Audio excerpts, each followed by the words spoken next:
Welcome back to the Super Urge Podcast, a Helldivers radio stream. I'm Snuff, I'm here with Bacon, and we also have a special guest with us today, don't we, Bacon? We do, we sure do. Yeah. Welcome back. Welcome back, Mike. What? Thank you. Thank you. He's back. It's great to be back. It's great to be back. Thank you for having me. I like what you guys have done with the place. The new curtains and you guys painted the walls. The walls it's a better color than what we had going. It's all the same underneath all the paint. Yeah, we just put up wallpapers and posters. That's good. That's good. That's all you need. It's that ship upgrade that adds the banners. You know what I'm talking about? The last ship upgrade. Yeah. Yeah, well, I'm sure Snuff has that. Yep. How have you been, Mike? How have you been? Been a while. I've been okay. Admittedly, I haven't been playing the game that much. We talked about that a little bit before recording. Dissidents. I should probably face the wall at this point.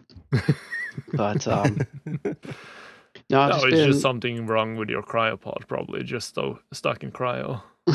I've just been stuck frozen. Yeah. And I got out today. So they're letting me out to do this, and then I have to go to the front. So we sure do. We sure do have to go to the front. Turn around, face the wall, grab a liberator, get back in the hell pod. Exactly. We have quite a few things to talk about today. Well, some things. We have a few, new major order. We have a new cape. And some sadder news that we'll get into later on. Mm-hmm. Yeah. But also some happy news. So, trying to balance it out. Yeah. Definitely. This episode will be a roller coaster. Sure will, I believe. Join us on this roller coaster of emotion. Yeah. I don't know what you guys want to start with. Maybe the MO or the cape, maybe? Yeah, let's talk about the cape.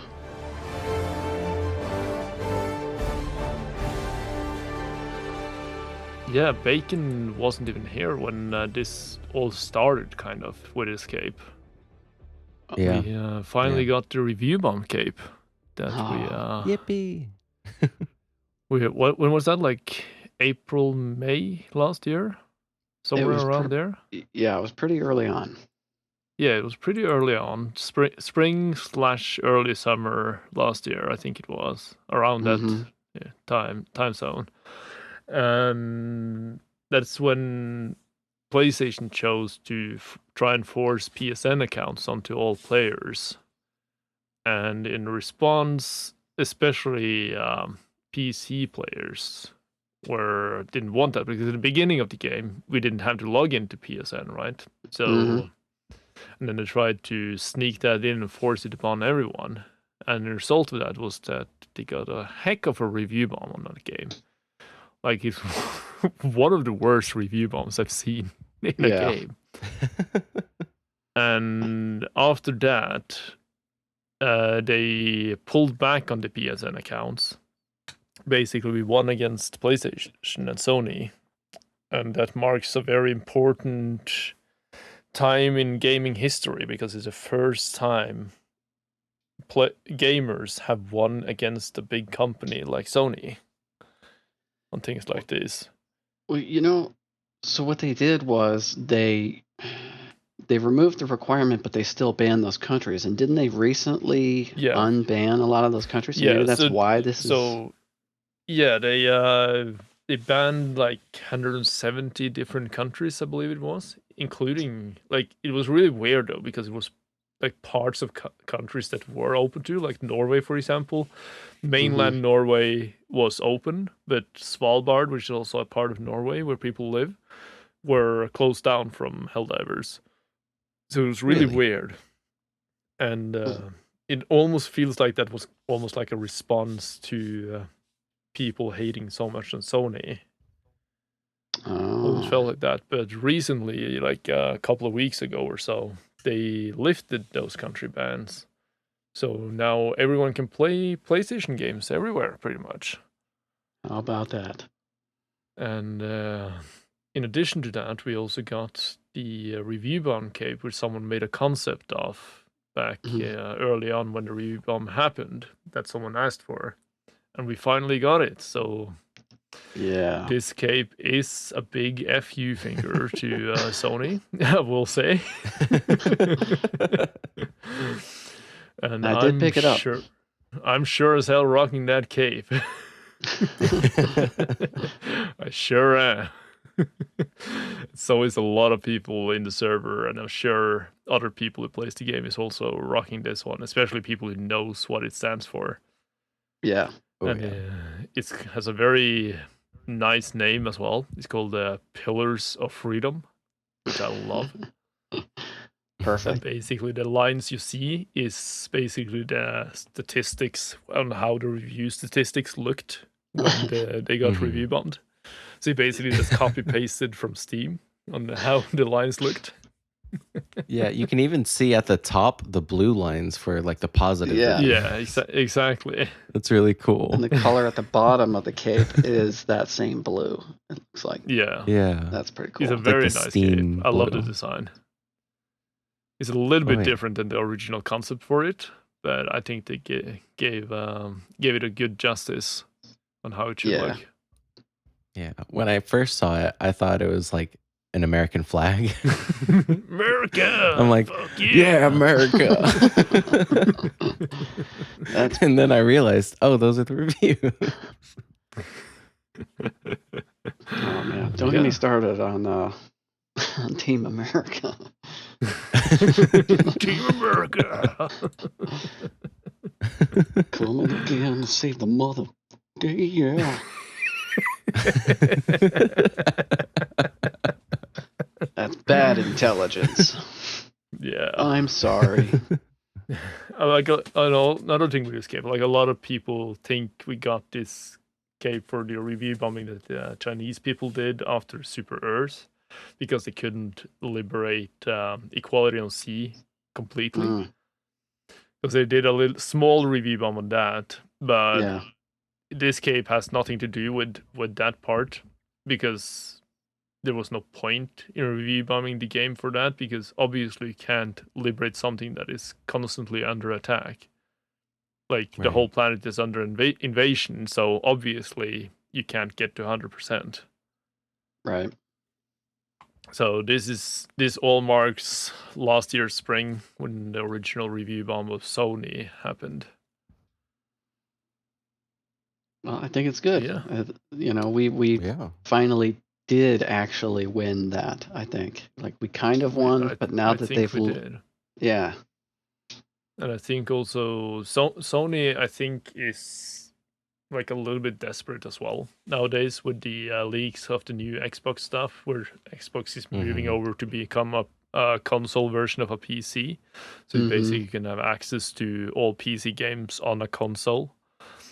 Yep. So basically, as it is now, Sony and PlayStation is kind of losing the long run game. Yeah. Very smart. Yeah, very good smart move by Microsoft to make Xbox into more of a PC. Huge move. Yeah. Huge move.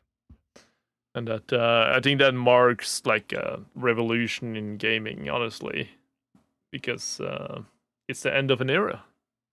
Yeah. Basically, it marks the end of consoles, really. Console wars, yeah. I think you will always have consoles like Nintendo, like the Switch and stuff, but those are like a completely different type of console, because it's like on the go. But I think even those are starting to get some competition with the Steam Deck having come out, and probably other competitors are coming out with something like that soon as well. Yeah.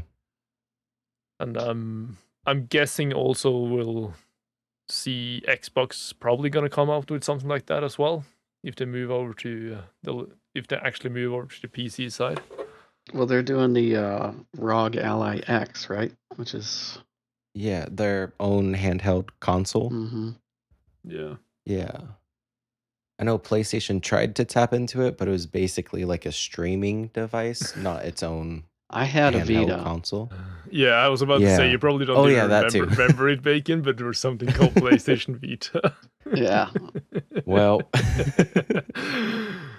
I loved that thing. It was a fun little console. I remember remote playing my PS4 with my now ex-wife asleep next to me. I'm playing Destiny, Yeah. oh, yeah, it's awesome. It's a good time. Yeah, that's amazing. But yeah, definitely marks an end of an era for gaming, and the beginning of a completely new era, I would say. I've only known console wars like as far back as I can remember. It was like Nintendo versus Sega, Microsoft versus Sony versus Nintendo. So it's a weird.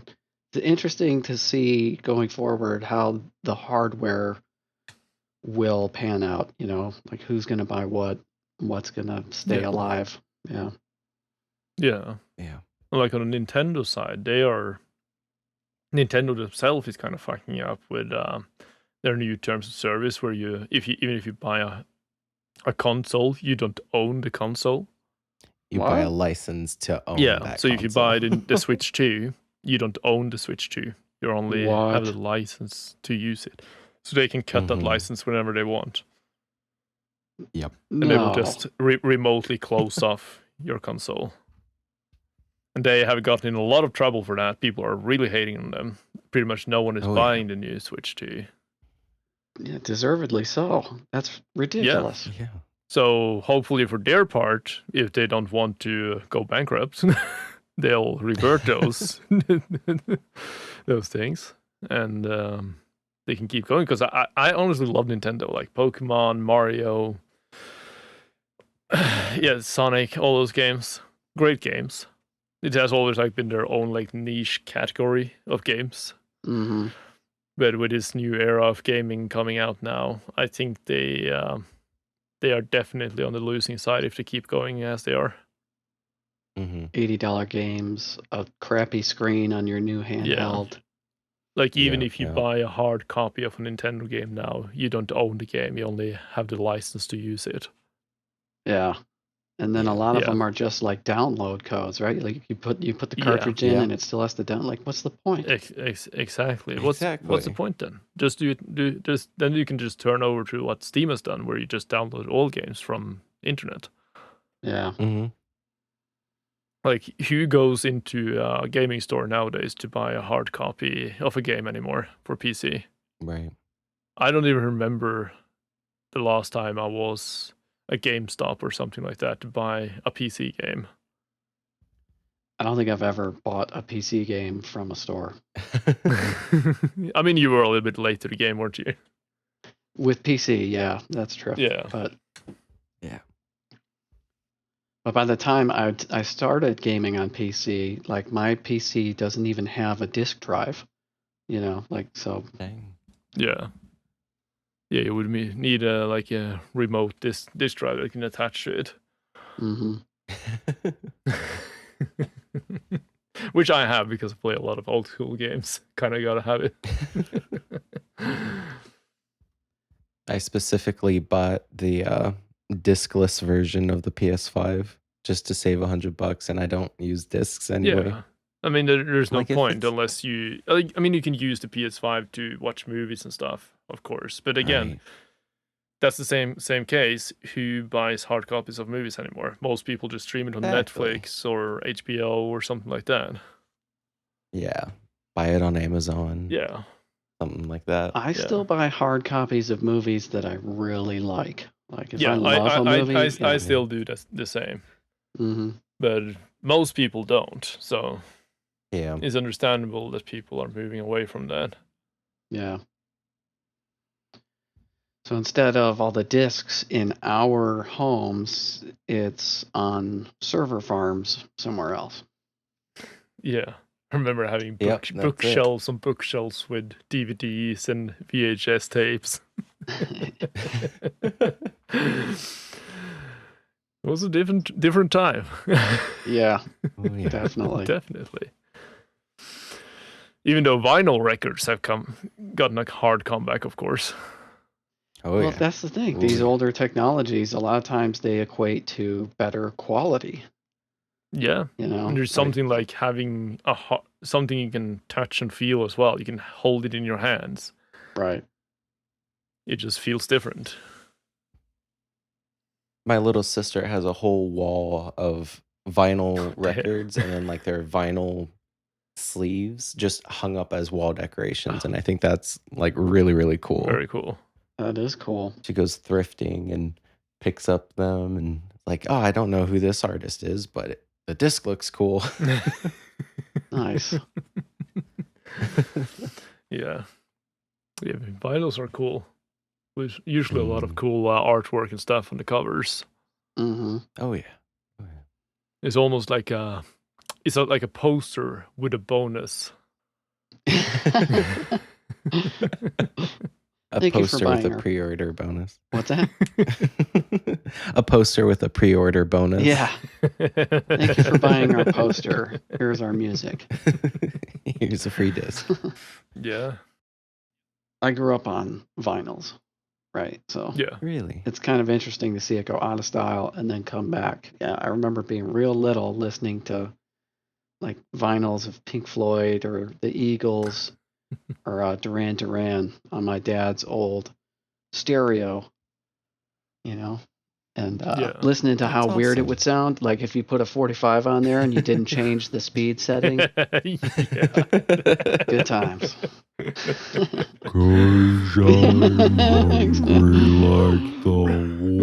Yeah, dude, that's the song. That's the song I would listen to all the time as a kid. That's crazy. You picked that one. That's awesome. That's exactly the Bacon song I was might be thinking of. young, but he has an old soul. Right on. Not really. I played it on Lego Rock Band, I think. God damn, skibidi toilet generation. Big Unk, or whatever they say. Big hunk. I think it's short for uncle. I don't know. Oh, boy. Good stuff.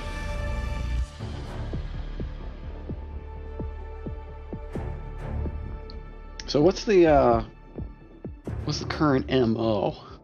Yeah, I was about to Yeah, talk what is- about that. We have a new MO that started, is it 3 days ago now? Okay. Where we have the new and improved Jet Brigade attacking us. Oh, yeah. Are these the Hulks? Yes, we do have new Hulks. We do have new Devastators. They're quite aggressive. They have been, I think we have lost 2 or 3 planets already. Wow. No, I think it's more. I think it's almost 4 actually. Hold on, let me check. I think we just lost some. Yeah, we have lost Wesson. We have lost Oslo Station. We lost Dumatir. We lost Borea. We have lost Curia. And we have lost Beckman 3 during this MO. Jeez. Dang. So we have lost a lot of ground, and they're currently attacking Verilia 5 and Gunvald. So they are pushing hard. Very hard. Yeah. So how are the Devastators different? So both the new Hulks and the Devastators have gotten kind of the same upgrade. Okay. They now fly. They fly now? Yes, they fly now. So you remember the commissars and stuff, the small guys Mhm. getting the jump pack? Yeah. Mhm. The Hulks and the Devastators has that now. What the heck? So they will launch at you from a football field lengths away Oh my goodness. and just land straight in front of you. Right into my thermite grenade. That's right. You sure will. But with this upgrade they have gotten, they have also gotten a new weak point, considering that their jetpack can blow up. So especially weapons like the arc thrower, for example, benefits hugely from this, because since the arc tends to go through bodies and arcs to different parts of body parts and other enemies, it goes through the Hulk body and into the jump pack on the back. Nice. Dang. So 1 That's to 4 cool. shots usually takes down the Hulk with arc thrower. While nice. stunning them, right? Yes, also stunning them. And the same thing goes for the Devastators. Although the Hulk gets more damage from the jump pack if it blows up than the Devastator does. That's simply because the Hulk still has the big heat sink on the back underneath the jump pack. So it'll basically blow up that heat sink when the jetpack blows up. Wow. So the Hulks, those Hulks are a lot weaker, but they're also terrifying because you have both versions of Hulk, the flamethrower one and the rocket one. Mm-hmm. So they can jump at you with their circulars on hand and just smash your face. And the Devastators do the same. Luckily, we don't have the heavy Devastator with a jetpack, only the regular Devastator. That would suck. Oh my gosh. Can you imagine? Heavy Devastator with machine gun. That would be horrible. I feel like you're onto something. Like that's probably in the works. Oh, it probably is. Yeah. And I bet also we're going to see bigger things like tanks or factory striders getting upgrades eventually as well. Factory Strider Jet Brigade. Because I mean, we have the factory strider with the new what's it called? The distortion pack that messes up your stratagems. Disruptor. Yeah. What is that called? Disruptor. Yeah. So you can disrupt your stratagems, so it fucks up all your codes. So we have that. And I imagine we're going to start seeing those more in the wild eventually, not only in the convoys. Mm-hmm. I can also see them coming out with the flying version of things after a while. When, I do not know, but I imagine we will see something like that, considering we have gotten the new Leviathan, for example, which is huge, as people know. Wait, there's a new I imagine Leviathan? that both the bugs and the bots are going to get some kind of upgrade there as well. So there's a new Leviathan. Well, it's the same Leviathan, but they have fixed it now. I ran it a little bit on the last episode. That episode came out right after they came up to the update that fixed it. Okay. So I am a happy boy again. No rant this time. I actually like how they are. The update, I believe, was they delayed the shots by 1 second, so it doesn't spam shoot you as much. Okay. They made them a little bit less accurate, I believe. There's a bunch of small fixes, basically. Some tweaks. Yeah. So they're still dangerous. They're still hard, but they're more balanced now. So you actually stand a chance. Yeah. You don't just sit there and ragdoll for 40 minutes. You still want to avoid them. And they won't spawn as frequently anymore. There won't be as many. Okay. So so here, Leviathan, they have heard our feedback and are attempting to balance the Leviathans to more manageable levels. The Leviathans no longer cause ragdolling and deal less impulse damage to vehicles. Adjust the spawn rate so you encounter less per mission. Added an additional 1 second delay between shots for target locking. And also Leviathan cannons can now be destroyed.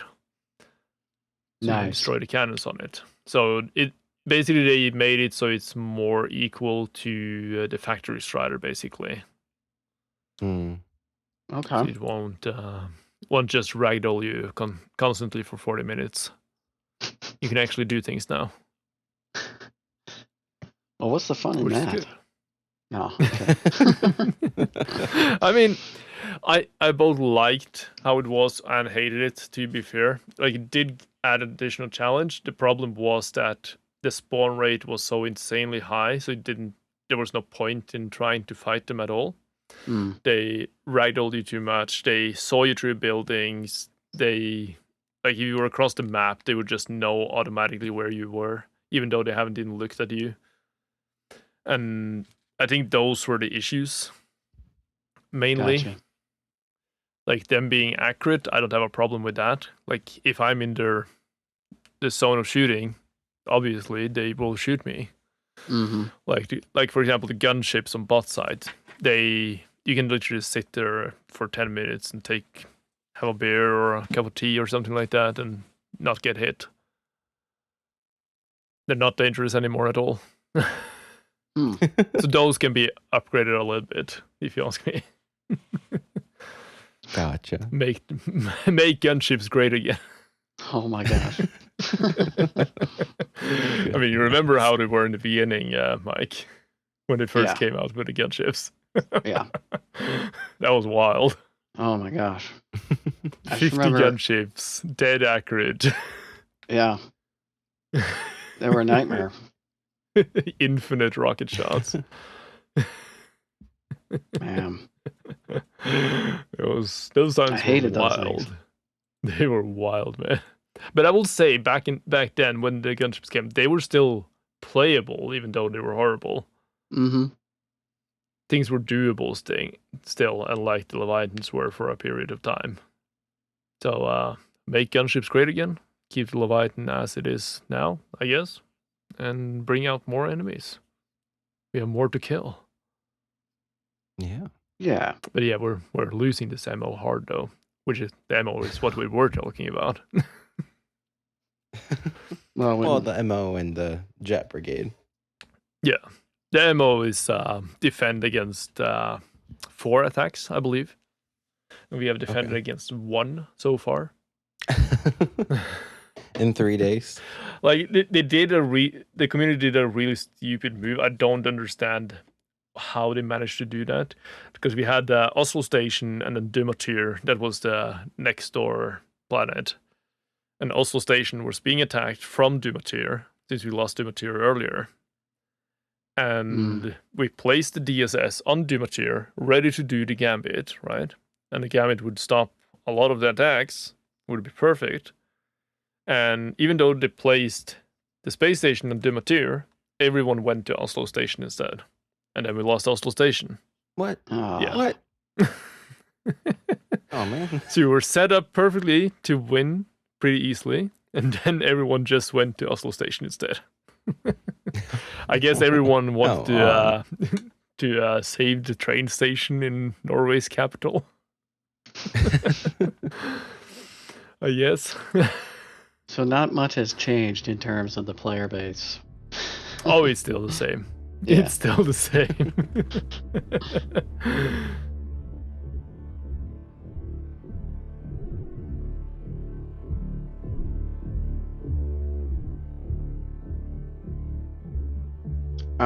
I'm curious. So there's a new warband out that I don't have yet. Ah, yes. I'm There curious. might be a couple. There might be multiple. Well, They did release 2. I've got the one. They did release 2. Okay. I've got the one with the flag. All right, so you got the Master of Ceremony. They released one after that. Okay. What do you guys think of the stuff in that? Because I haven't used any of it. I love it. I genuinely love it. I like the cosmetics. Yeah, the cosmetics are good. It's a bigger warband again, so there's a lot of stuff to unlock. Okay. We have gotten the Arc Guard dog, the K9, I believe it's called.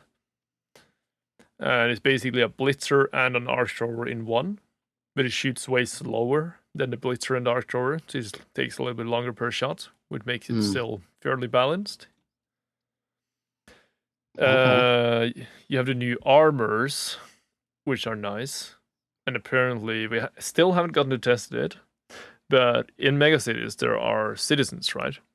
Mm-hmm. And when you kill those citizens, you got a traitor barrage immediately. If you kill too many of them.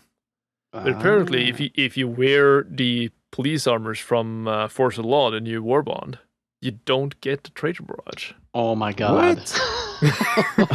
because you're correcting citizens. Oh my god! Oh my gosh, that is insane. If that's true, I still have yet to test it because way. we haven't had we had the megacities being attacked from Illuminates like a week ago.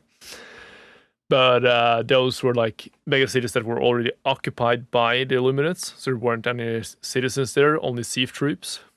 So I didn't get to test it there. So I'm still waiting for what I'm guessing. This is the bot MO now is leading up to the bots attacking megacities. That is what I think it's leading up to.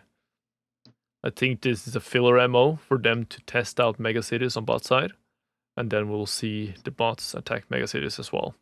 Because that's kind of the same thing they did when we got the towns in the beginning, when the Illuminus came out. The Illuminus got the town first. Then after a while, they started popping up on bug side, and then they sneakily put it into the bot front. Like randomly, you could very rarely find it on level 3s, I believe, in bot side. And then they released it fully on bot side. And now they're doing the same with megacities. Illuminus got them first, but with super errors. Then they released them on bug side, and with the bugs attacking megacities. So I believe next up is bot megacities. That'd be fun. Yeah. It will be interesting when you walk around the corner and there's 2 factory striders waiting for you. And 4 Hulks. Yeah, a Hulk family, Factory Strider family. And you look up and there's another Hulk. Yeah. Another thing I also think is next up is an Illuminate fortress, because we still haven't seen any fortresses on the Illuminate side. We have the Mega Nest on bug side, the fortress on bot side, but nothing on Illuminate. So I have a feeling that also is coming up within a shorter period of time. But we have no leaks of it yet, so we don't know. Okay. But yeah, the Force of Law, the new AR pacifier, assault rifle, which is basically a medium pen stun round, like a concussive round. Oh wow. Which is, you kind of love it or hate it. I do like it, but only on bots so far. It's okay on bugs. Illuminus is a little bit rough because of the ammo capacity. You have the new grenade launcher, which is basically stun and arc grenades. Basically, you have the urchin, which is a new type of stun grenade that sticks to the enemy and stuns it over a longer period of time. And I don't remember if there was anything else than that in the weapon category.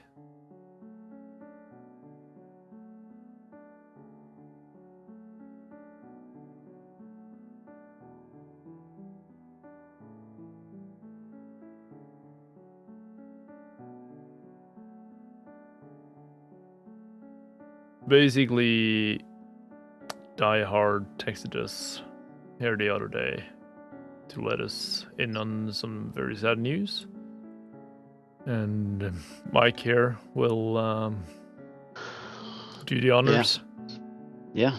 Okay. It's all yours. So, a tribute request for a true Helldiver, Malphas Sagan. So, quick story. Back in Season 1 of Super Earth Podcast, my longtime gaming brother, Malphas, and I co-hosted an audition episode. We lost to the better prepped, high-energy crew, the Hellmingos. Yeah, I originally thought it was Helldingos, but I was wrong. They're great guys and absolutely earned it. Still, the feedback we got from the producers pushed us to keep our roleplay angle going, maybe even start our own podcast. Spoiler, It was gloriously doomed in the most chaotic, wild bunch way. But man, the laughs, the memories, I leveled up 100 times just from losing my breath laughing with John. See, John, Malphas, was the real deal.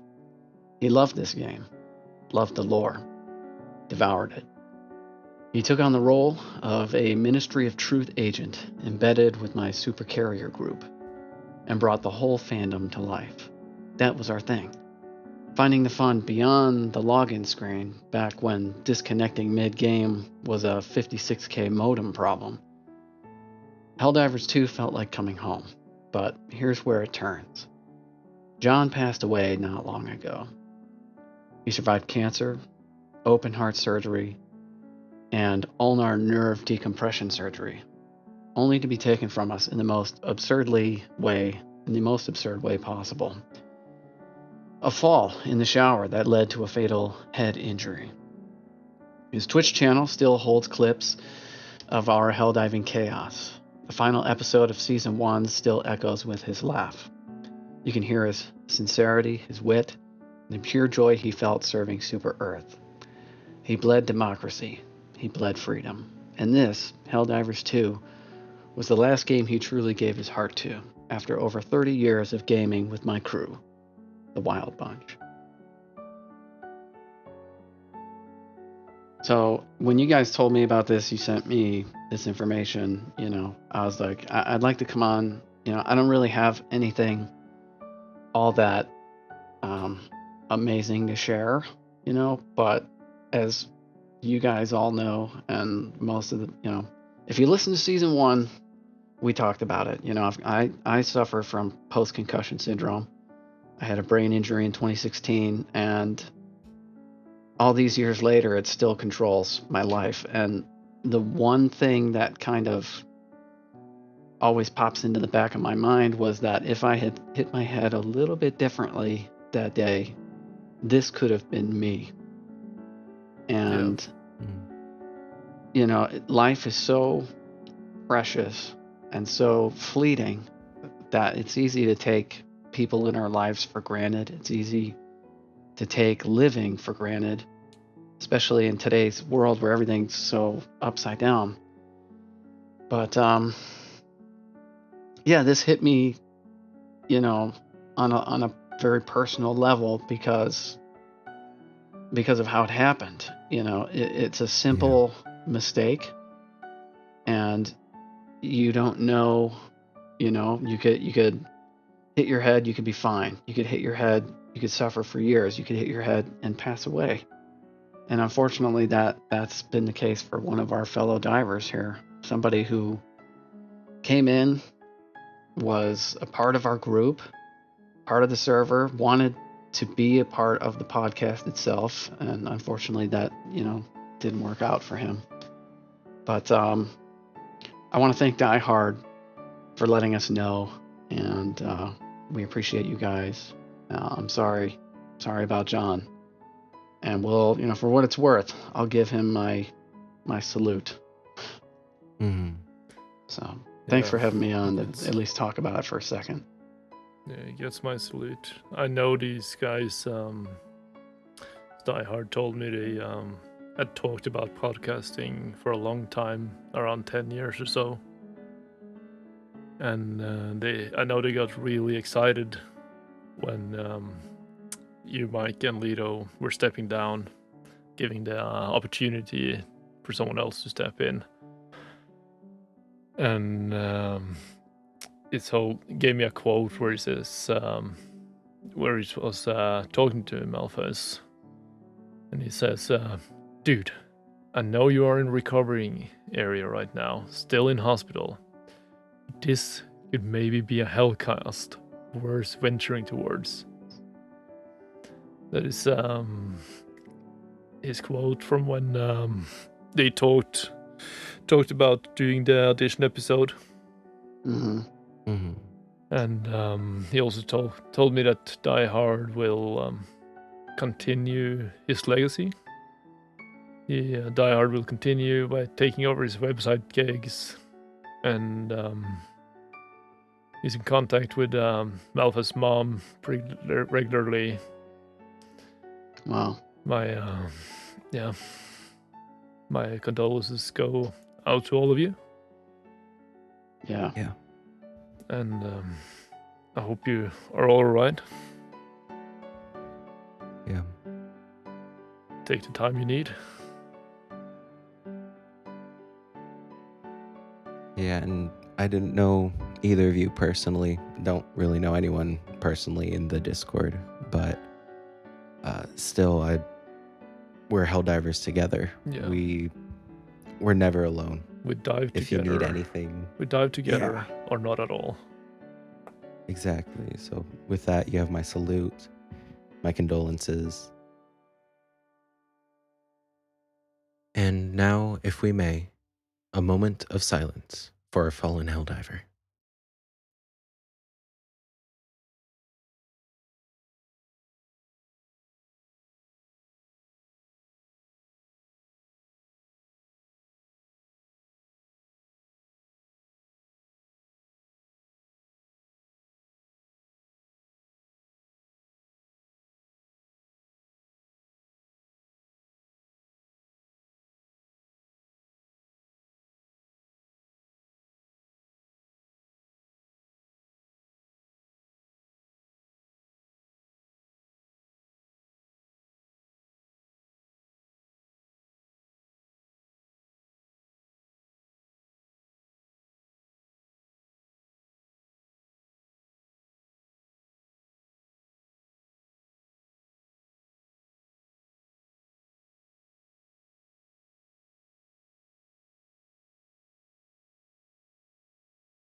It hits kind of hard.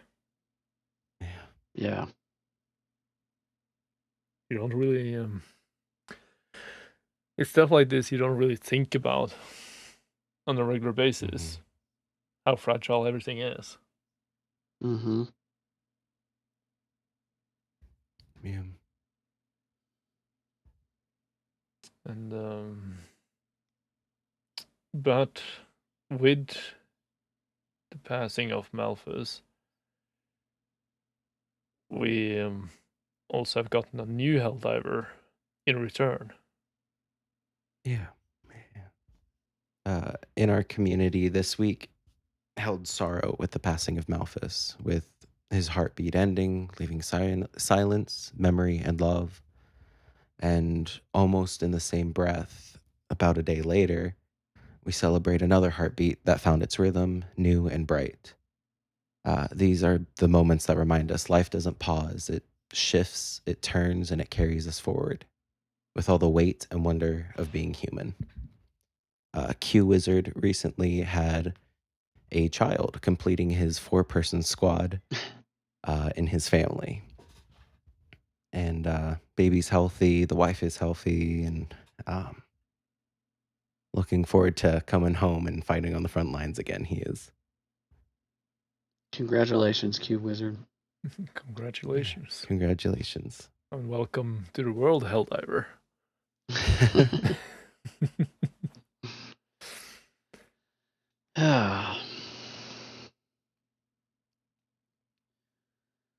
That's kind of how it goes.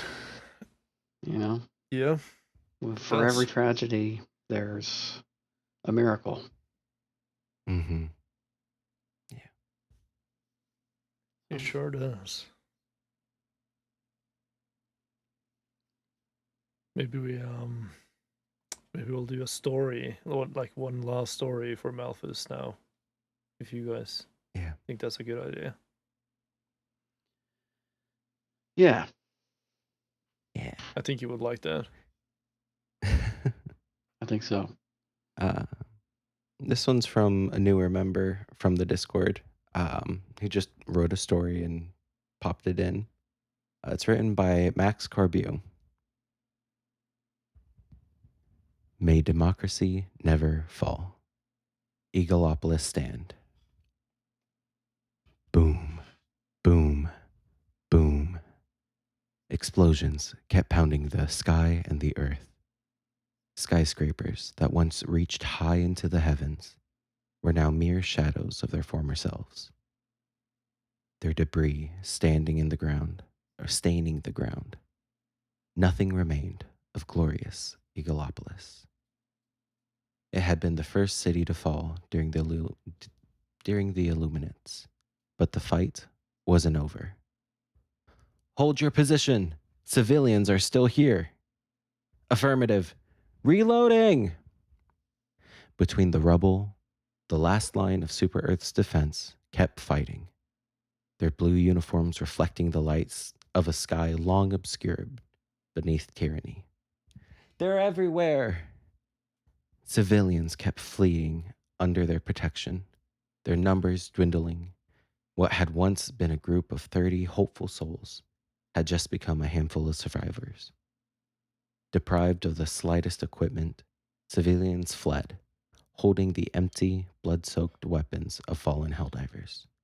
Nothing remained but them and 3 Seaf soldiers, the last line of defense. They're coming back! Fire! Grenade! Out of ammo! No matter how many rounds they fired, the voteless kept coming. Each had a name once, but tyranny had corrupted them all. Nothing was left. Not even a single bullet in a liberator to shove into a charging overseer. Hold your position! Ah! A burst of gunfire tore through civilians, and nothing remained. No place left to run, no ammo crates, no standing buildings, only 3 soldiers, their armor soaked in the crimson blood of the civilians they failed to protect. Charge! The 3 launched a futile charge. One was decapitated by a distant shot, another hurled away by an overseer's lance, and nothing remained. No will left in the legs of the terrified last surviving. Her stock, smashing into a overseer, collapsed at her feet, revealing a flesh mob about to crush her. Nothing remained, no hope. Sweet freedom. Crash. No pain. So this is what death feels like. We'll take it from here, soldier. What? The young woman, her armor smeared with the blue blood of the flesh mob, opened her eyes. A hell pod was still embedded in the ground before her. A Helldiver rose from it, stepping over the flesh mob corpse he'd just flattened, splattering impure blood across his helmet, and his visor locked to the young soldier. You fought with honor, for democracy. And nothing remained, no other Hellpods followed. Just one destroyer, just one Helldiver, dressed in ceremonial armor, holding a half-loaded museum piece. The end. Nice. That's a beautiful Very story. descriptive. That was great. Very fitting. Thank you, Max. That was awesome. Yeah. Thank you. And thank you, thank Bacon. you. Good job. I'll try my best. Yeah.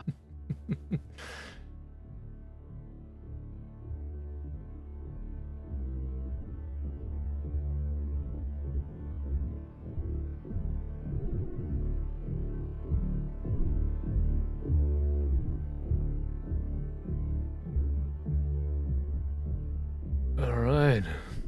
That means we're over to everyone's favorite segment. You know what What time it is, segment is Mike. that? Yeah, I think you know what time it is. Is it time for ship names? Oh, it's Ship definitely time for names. ship names. All right. All right. Who wants to start? Oh, I'll go. Okay. I'll do my best. I just both of you all are way better than this than I am. Alito always had the deeper voice, so Yeah. I do my best. Okay. First up, we've got Arco Knight, commanding the SES Arbiter of Liberty. Thank you for your Thank you service. for your service. Yeah. Thank you for your service. Very nice name. That just brought back so many memories. Sorry, Mike reading a ship name. I'm like, oh, I love this. Nostalgic episode. Yeah. Exactly. Next one comes in from Mr. B. Mello with the SES Knight of Supremacy. Thank you for your service. Thank you for your service. Thank you for your service. Very cool name. And this last one comes from the third wheeler with the SES Force of Peace. Thank you for your Thank you for service. Thank you for your service. Yeah. He wanted the irony, but it sounds very American. I'm gonna force peace you down your throat. Peace. Take this piece. Yeah. Peace through violence. Oh, I need to make my American accent to say that again. Okay. I want to win it. I'm working on it. That's your. There we go. I ain't gonna force that piece straight down your throat, boy. That's pretty good, man. There we go. That is good. Might be a better hillbilly accent than mine. I'm gonna force that piece right down your throat. Yeah, yours was better. God damn it, boys. Sit your ass down. I'm gonna force it down your throat. He went outside and grabbed a piece of wheat to put in his mouth as well. He's a method actor. It's not far off. He's wearing overalls and everything right now. I mean, I do that sometimes. Yeah, no, there's nothing wrong with that.